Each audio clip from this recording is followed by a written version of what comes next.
মা তোমার সাথে আমার একটু কথা আছে। এই যে বাজান, তুই আয় পড়ছস, আয়। তুই তো জানোস না, তুই আসলি না, কত বড় ঘটনা যে ঘটতে গেছে গা। এমন শিক্ষা দিছি, তোর নাম ভুললে যাবো গা। বাপের জিন্দিগিতে তোর 14 গোষ্ঠীর নাম আর মুখে আনতো না। মা আমি তোমার সাথে কথা বলতে চাই। যা কবি সবার সামনে কর। হ্যাঁ, সবার সামনে কোনি তো বলা বাজান, তোর মনের সুখ দুঃখের কথা এক যাই রাখো। আর খালা, খালা কি পর, খালা তো আপনা। আচ্ছা মা, তুমি আমার চিনো না? ছোটবেলা থেকে আমি কেমন তুমি জানো না? এত বড় একটা কাজ করে ফেললা তোমরা, আমার জিজ্ঞেস করছো একটা বার?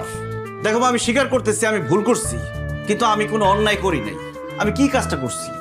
একটা মানুষ বৃষ্টিতে ভিজে গেছে, আমি তার বাসায় নিয়ে আসছি। সে ফ্রেশ হয়েছে, এই বাসায় এসে ড্রেসটা চেঞ্জ করে গেছে, তোমার দেয়া শাড়িটা সে পরে গেছে, ঝুমকা খুলে গেছে, এটা কি তার দোষ? কোনো কিছু না জেনে না বুঝে একটা মেয়ের নামে বদনাম ছড়াইতেছো তোমরা। মা, বৃষ্টির কোনো দোষ নাই। বৃষ্টি একটা ভালো মেয়ে, ওই বাসায় আসতে চায় না, আমি জোর করে নিয়ে আসছি তারে। ওয়াল্লাহ ওয়াল্লাহ, বাবু দুলা ভাই সম্পূর্ণ সেটা হচ্ছে। আমরা ফুলারে তো বস করে লাইছে, তাবিজ কবজ কইরা হেরে মিস কথা শিয়ে লাইছে অনুপায়। তুমি চুপ করো। তুমি কি করতে চাইতেছো আমি জানি না মনে করছো? তুমি সোনিয়ার সাথে আমার বিয়ে দেওয়ার জন্য এইসব উল্টাপাল্টা কাজ করতেছো। একটা নিরপরাধ মেয়েরে তুমি কলঙ্ক ছড়াইতেছো কেন? আমি সোনিয়ারে বিয়ে করব না। সোনিয়া আমার বোন, ওরে আমি বোন হিসেবে দেখি। বিয়ে করা আমার পক্ষে সম্ভব না।